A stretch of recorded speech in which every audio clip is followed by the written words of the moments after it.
Okay, so Daniel chapter 1. Last week we left off Nebuzaradan. Nebuchadnezzar sent Nebuzaradan, remember, and destroyed the temple and killed, slaughtered the thousands and thousands of people, and took them off to Babylon to start what's known as the Babylonian exile, 70 years of the Babylonian exile, which is what we're going to cover today. So verse 1 of Daniel 1, in the third year of the reign of Jehoiakim, king of Judah, came Nebuchadnezzar, king of Babylon, unto Jerusalem, and besieged it. And the Lord gave Jehoiakim, king of Judah, into his hand, with part of the vessels of the house of God, which he carried into the land of Shinar, to the house of his God. And he brought these vessels into the treasure house of his God. Now remember last week we read about how God had declared Nebuchadnezzar his servant, and by his servant he was going to destroy the people of Israel, although not utterly destroy them, but destroy them for what they had done and run them out of their land and send them off into exile. Now look in Daniel chapter 9.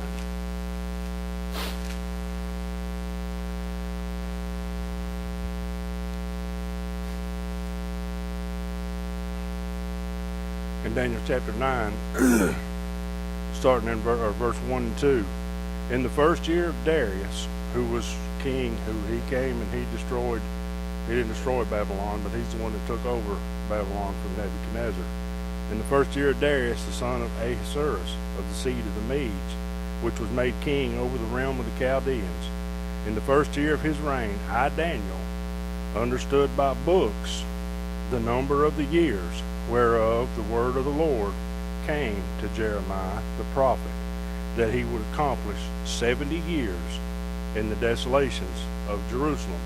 Now, Daniel and Ezekiel and Jeremiah were all contemporaries. They all lived about the same time. When Nebuchadnezzar came and destroyed and carried them away, of course we know if we read on in Daniel chapter 1, Daniel and Shadrach and Meshach and Abednego was one of the ones that got carried away. Jeremiah didn't. Jeremiah stayed in Judea. He stayed in Jerusalem, as well as Ezekiel. They didn't get carried away into the captivity, but they were all contemporaries. So what Daniel's saying here is that while he was living in Babylon, now this is, remember Daniel chapter 9, Daniel's an old man by this time. This is in Daniel's prophesying, and the future events that are covered in Daniel start in chapter 7. So Daniel by this time is an old man, but he is connected. He's well connected with the city of Jerusalem still, and we'll read here in a minute about how he gets copies of Jeremiah the prophet. The same Jeremiah that we have in our Bible is what he was reading. Copies of Jeremiah's letters that he was writing that became the book of Jeremiah was being sent to Babylon, and Daniel was reading them. And it says right here that Daniel, by the reading of the books, by the reading of the prophet Jeremiah, he understood that the captivity was going to last for 70 years. And he was excited. If we read on in chapter 9, he was excited and he started praying because he knew that he'd been there almost 70 years. It was about time for the captivity to be up. Now look in 2 Chronicles chapter 36. We'll cover this again from the books of the Kings in 2 Chronicles.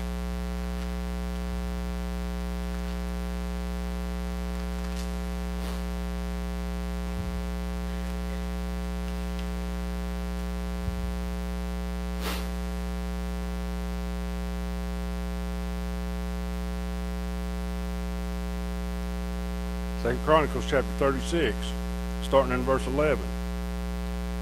Zedekiah was 120 years old when he began to reign, and he reigned 11 years in Jerusalem. And he did that which was evil in the sight of the Lord his God, and humbled not himself before Jeremiah the prophet, speaking from the mouth of the Lord. And he also rebelled against King Nebuchadnezzar, who had made him swear by God, but he stiffened his neck and hardened his heart from turning unto the Lord God of Israel. Not only was he not listening to Jeremiah, he was reading Jeremiah's letters too. He was getting prophecy from Jeremiah, but he was not listening to Nebuchadnezzar. And if you remember last week, God put a curse on all those who would not serve and listen to Nebuchadnezzar. That's important to bear in mind through all of this. Verse 14, moreover, all the chief of the priests and the people transgressed very much after all the abominations of the heathen, and polluted the house of the Lord, which he had hallowed in Jerusalem. And the Lord God of their fathers sent to them by his messengers, rising up betimes and sending, because he had compassion on his people and on his dwelling place. But they mocked the messengers of God, and despised his words, and misused his prophets, until the wrath of the Lord rose against his people, till there was no remedy. Therefore he brought upon them the king of the Chaldees, who slew their young men with the sword in the house of their sanctuary, and had no compassion upon young man or maiden, old man, or him that stooped for age. He gave them all into his hand, and all the vessels of the house of God, great and small, and the treasures of the house of the Lord, and the treasures of the king and of his princes, all these he brought to Babylon. And they burnt the house of God, and brake down the wall of Jerusalem, and burnt all the palaces thereof with fire, and destroyed all the goodly vessels thereof. And them that had escaped from the sword carried he away to Babylon, where they were servants to him and his sons, until the reign of the kingdom of Persia. To fulfill the word of the Lord by the mouth of Jeremiah, until the land, this is very important, this scripture right here is very important, until the land had enjoyed her Sabbaths. For as long as she lay desolate, she kept Sabbath to fulfill 70 years, or 70 years. Now in the first year of Cyrus, king of Persia, that the word of the Lord spoken by the mouth of Jeremiah might be accomplished, the Lord stirred up the spirit of Cyrus, king of Persia, that he made a proclamation throughout all of his kingdom, and put it also in writing, saying, Thus saith Cyrus, king of Persia, all the kingdoms of the earth hath the Lord God of heaven given me, and he hath charged me to build him a house in Jerusalem, which is in Judah. Who is there among you of all of his people? The Lord his God be with him, and let him go up. Now these were evil kings, Cyrus and Darius and Nebuchadnezzar. They were all evil kings. Nebuchadnezzar is one of the most evil kings that ever lived. He's killed and slaughtered people by the millions upon millions upon millions. Yet these people, above God's chosen people, recognized God for who he was. They saw what God could do, and they recognized him for who he was when his own people would not recognize him. And they would not walk according to his judgments and his statutes and his commandments. And they were stiff-necked, and they went against him on every way. And just like we just read, there was nothing else. God said there was nothing else that I could do except to destroy this people and destroy my house and send them off into exile for a time of 70 years. And that's very important there in verse 21, until the land had enjoyed her Sabbaths. For as long as she lay desolate, she kept Sabbath, talking about the land, to fulfill 70 years. Now look in Leviticus chapter 25, and we'll see what that's talking about.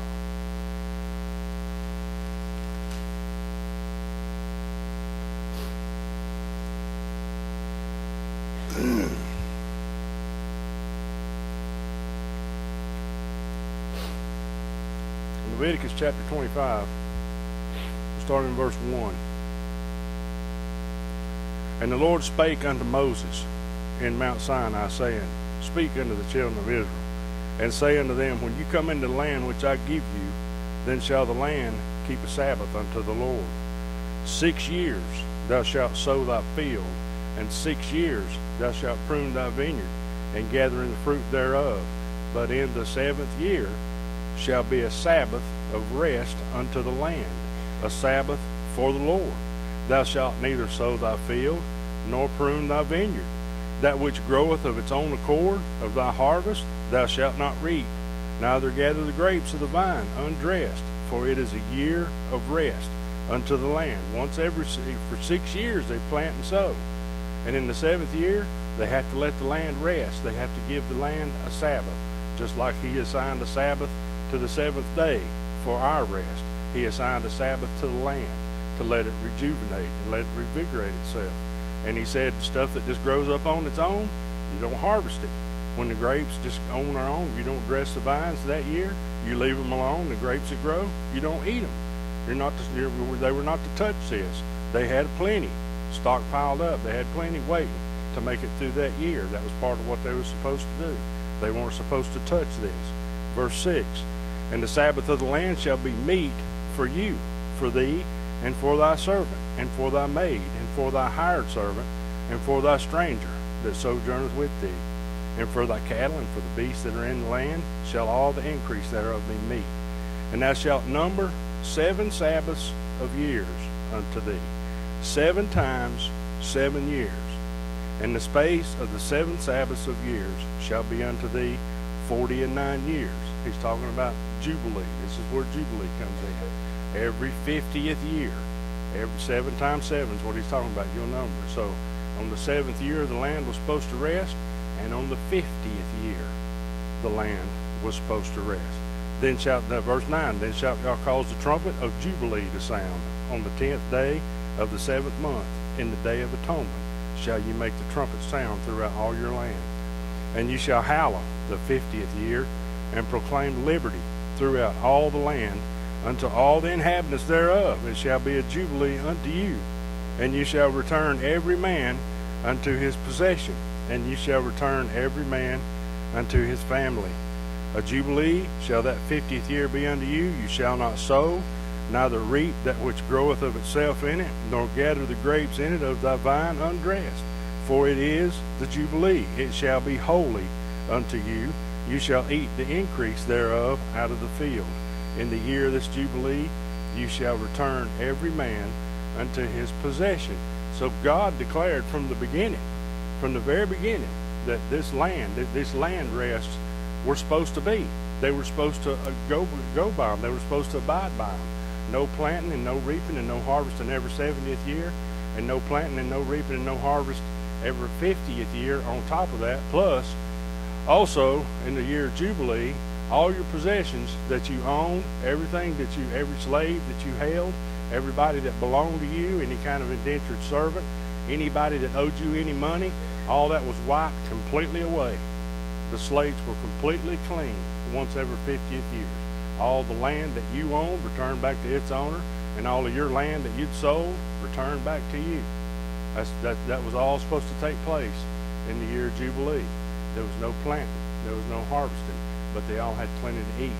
And they would not recognize this. They would not do this. They would not adhere to these commands. They kept planting, and they kept reaping, and they kept sowing, year after year after year. Now, once again, flip to the next chapter, chapter 26 in Leviticus, 25, I'm sorry, 25. No, I'm sorry, 26. I'll get it right here in a minute.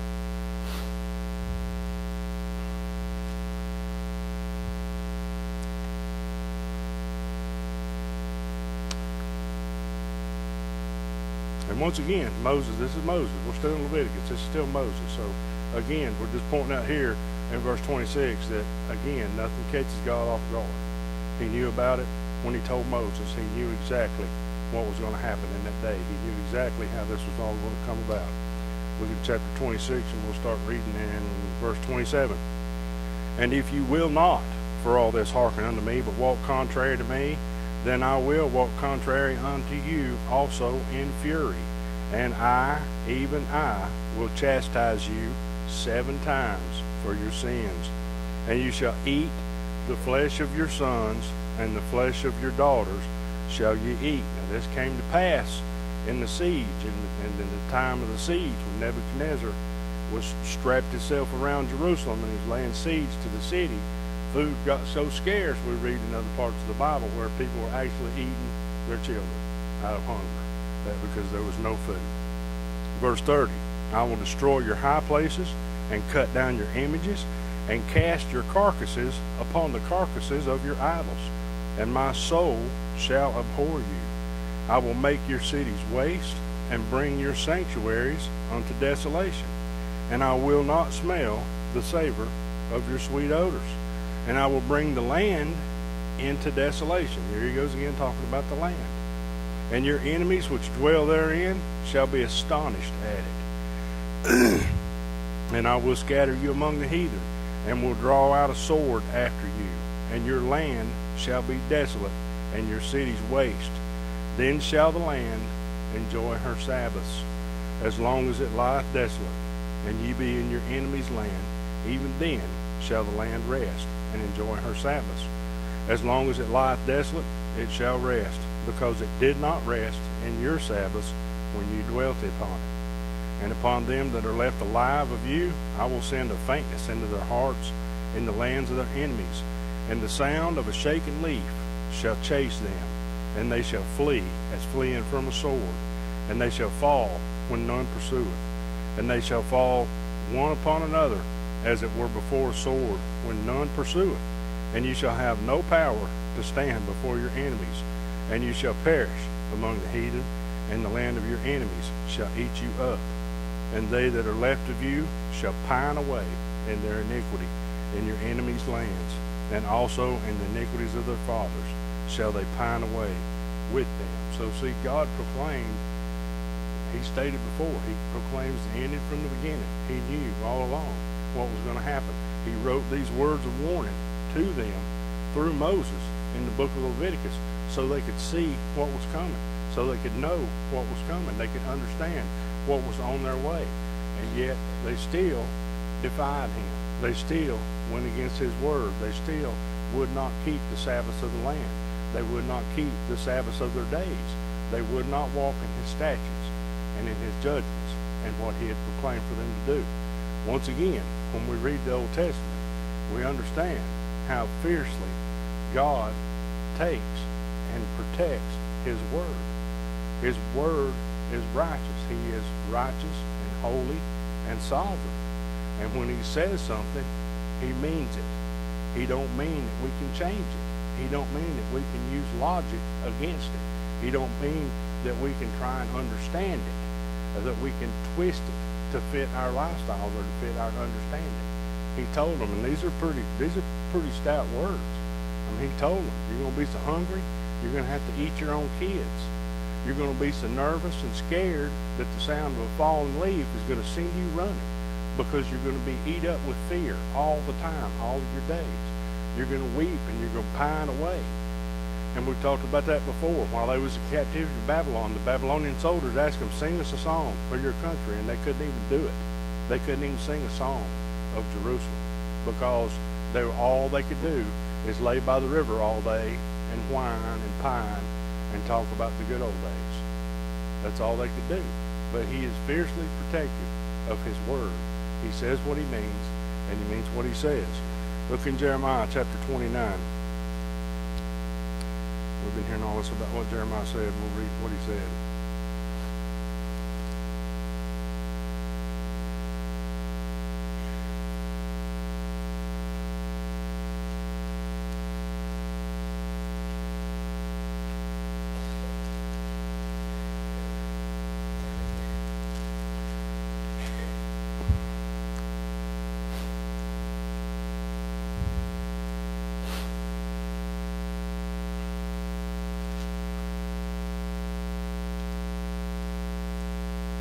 Jeremiah 29, starting in verse 1.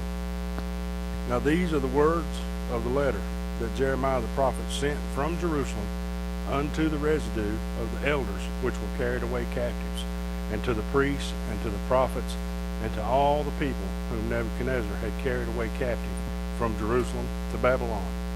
After that Jeconiah the king, and the queen, and the eunuchs, the princes of Judah and Jerusalem, and the carpenters and the smiths were departed from Jerusalem, by the hand of Elisha, the son of Shaphan, and Gemariah, the son of Hilkiah, whom Zedekiah king of Judah sent unto Babylon to Nebuchadnezzar the king of Babylon, saying, Thus saith the Lord of hosts, the God of Israel, unto all that are carried away captives, whom I have caused to be carried away from Jerusalem unto Babylon.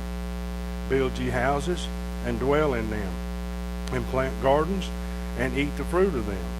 Take you wives, and beget sons and daughters, and take wives for your sons, and give your daughters to husbands, that they may bear sons and daughters, that you may be increased there, and not diminished. And seek the peace of the city, whither I have caused you to be carried away captives, and pray unto the Lord for it. For in the peace thereof shall you have peace.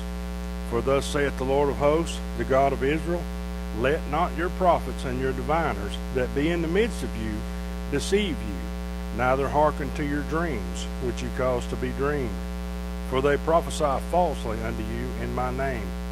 I have not sent them, saith the Lord. For thus saith the Lord, that after 70 years be accomplished at Babylon, I will visit you, and perform my good word toward you, in causing you to return to this place. For I knew the thoughts that I think toward you, saith the Lord, thoughts of peace and not of evil, to give you an expected end. Then shall you call upon me, and you shall go and pray unto me, and I will hearken unto you. And you shall seek me and find me, when you shall search for me with all your heart. And I will be found of you, saith the Lord, and I will turn away your captivity, and I will gather you from all the nations, and from all the places whither I have driven you, saith the Lord, and I will bring you again into the place where I caused you to be carried away captive.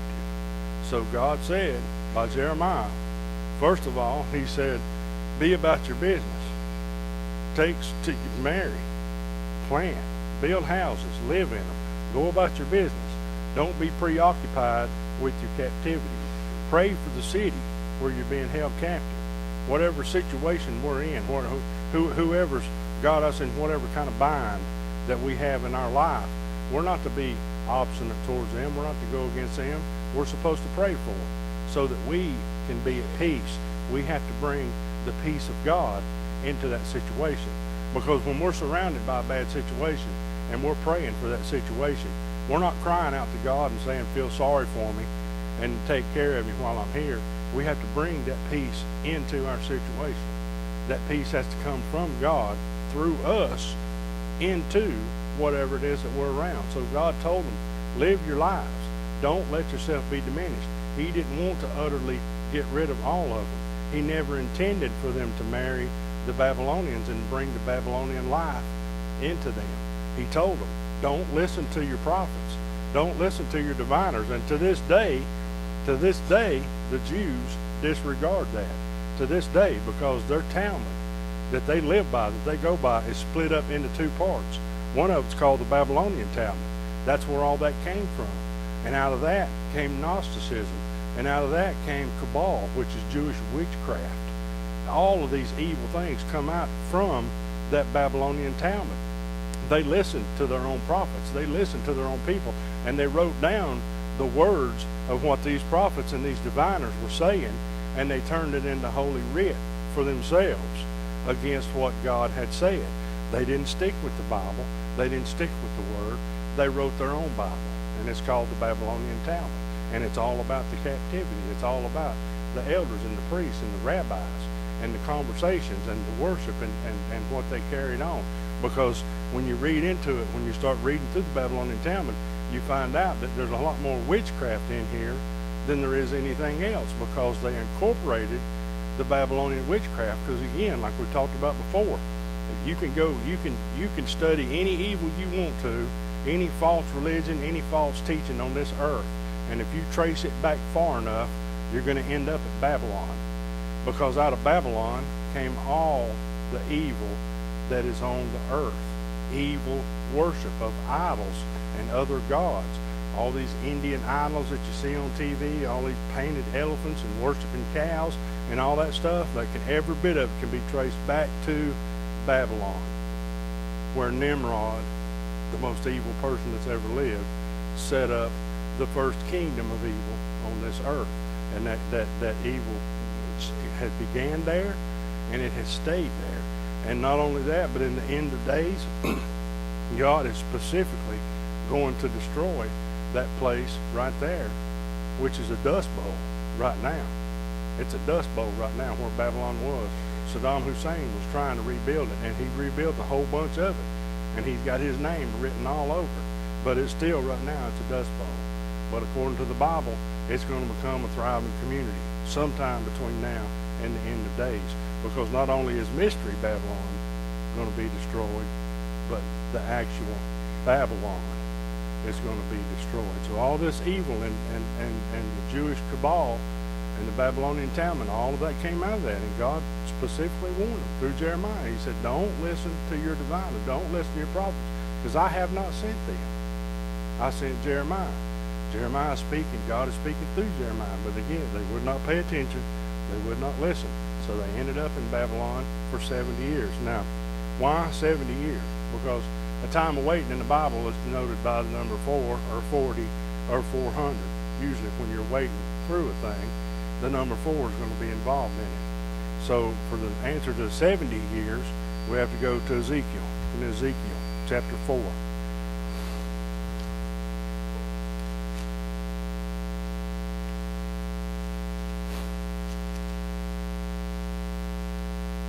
Again, you have to remember, Daniel got sent away. Daniel got took off to Babylon. Ezekiel, Jeremiah both stayed behind. Both of them prophesied to the nation of Israel, which was Judea, which was the two kingdoms, Benjamin and Judah, that got carried away. Both of them were prophets to them, and both of them stayed behind in Jerusalem after the temple was destroyed. Daniel was taken away. Ezekiel chapter 4. And what he's describing here, we're going to read this, but what he's describing here, it sounds kind of funny, but it is actually, if you imagine it, it is actually what it is. Ezekiel, God told Ezekiel to take a little clay tablet and build him a little city of Jerusalem and sit down in the sand and do this. It's called pantomimes. It's called the pantomimes of Ezekiel. He did this several times with several things. God used Ezekiel in very strange ways. He used him because it sounds funny when we read this, but it means exactly what he says. If you can picture Ezekiel sitting in the sand, playing with Legos or whatever, however you want to imagine it, that's exactly what's going on. Starting in verse 1. Thou also, son of man, take thee a tile, and lay it before thee, and portray upon it the city, even Jerusalem, and lay siege against it, and build a fort against it, and cast a mount against it. Set the camp also against it, and set battering rams against it round about. Moreover, take thou unto thee an iron pan, and set it for a wall of iron between thee and the city, and set thy face against it. And it shall be besieged, and thou shalt lay siege against it. This shall be a sign to the house of Israel. Lie thou also upon thy left side, and lay the iniquity of the house of Israel upon it, according to the number of the days that thou shalt lie upon it, thou shalt bear their iniquity. For I have laid upon thee the years of their iniquity, according to the number of the days, 390 days. So shalt thou bear the iniquity of the house of Israel. So God told Ezekiel, build you a little city, build you little armies that go around it, besiege it, set up an iron pan, set your face against it, and lay down on your right side, and lay there for 390 days. That's a long time to lay out on the ground, 390 days. That's a very long time. That's well over a year. Verse 6, and when thou hast accomplished them, lie again on thy right side, and thou shalt bear the iniquity of the house of Judah 40 days. I have appointed thee each day for a year. Therefore thou shalt set thy face towards the siege of Jerusalem, and thine arm shall be uncovered, and thou shalt prophesy against it. And behold, I will lay bands upon thee, and thou shalt not turn thee from one side to another, till thou hast ended the days of thy siege. Take thou also unto thee wheat, and barley, and beans, and lentils, and millet, and fitches, and put them in one vessel, and make thee bread thereof, according to the number of days that thou shalt lie upon thy side. 390 days shalt thou eat thereof. And thy meat which thou shalt eat shall be by weight, 20 shekels a day. From time to time shalt thou eat it. Thou shalt drink also water by measure, the 6th part of an hin. From time to time shalt thou drink, which is about a quart. It's about a quart a day of water. And thou shalt eat it as barley cakes, and thou shalt bake it with dung that cometh out of a man in their sight. And the Lord said, even thus shall the children of Israel eat their defiled bread among the Gentiles, whither I will drive them. Now, he told Ezekiel, I want you to go out and build this city and lay on your side and take you enough of these dry beans, is what all that stuff amounts to, just different kinds of dry beans and kind of like peas, and the fitches are kind of like English peas and stuff like that. Take this out, lay down on your left side for 390 days. Don't roll over, don't turn over, don't move for 390 days. At the end of 390 days, roll over on your left side and lay there 40 days. And while you're laying there, you can drink about a quart of water a day, which was prophesying against the city of Jerusalem that they would not have any water during this time. They weren't going to have water, and they weren't going to have food. They were going to have to measure out their food, just like God told Moses. He said there's not going to be food, and you're going to end up eating your kids because you're going to be hungry. But he told him to lay out there for 430 days. This was prophesying. This was before the destruction. This happened before Babylon came. This was before they were taken to Babylon. He was prophesying all this. And he told them specifically to lay there for 430 days. And he said, I've gave you a day for every year that they've been in their iniquity. So for 430 years, they didn't keep any Sabbaths to the land, is what it amounted to. This was payback for not keeping the Sabbath to the land. And if you go through and count 430 years, there's 61 seventh years in a 430-year pattern. And there's 9 patterns of Jubilee on 50 years. And if you add those together, that's 70 years. So the 70-year exile in Babylon was for the Sabbath days that they would not keep during the 7th year and during the Jubilee. It just goes to show and point out to each and every one of us, again, like I've said, he's righteous and he's holy and he means what he says. And he's sovereign, and we're not to question. Any questions or comments about this?